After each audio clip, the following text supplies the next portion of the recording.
Me contaram que o Senhor ia passar e que havia uma chance de eu poder enxergar. Me disseram que tinhas poder de ressuscitar e fazer o paralítico andar. Renasceu dentro de mim a fé que há muito já não tinha. Eu senti meu coração arder.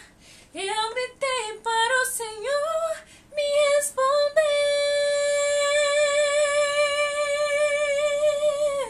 Jesus, filho de Davi, me cura. És o Santo de Israel.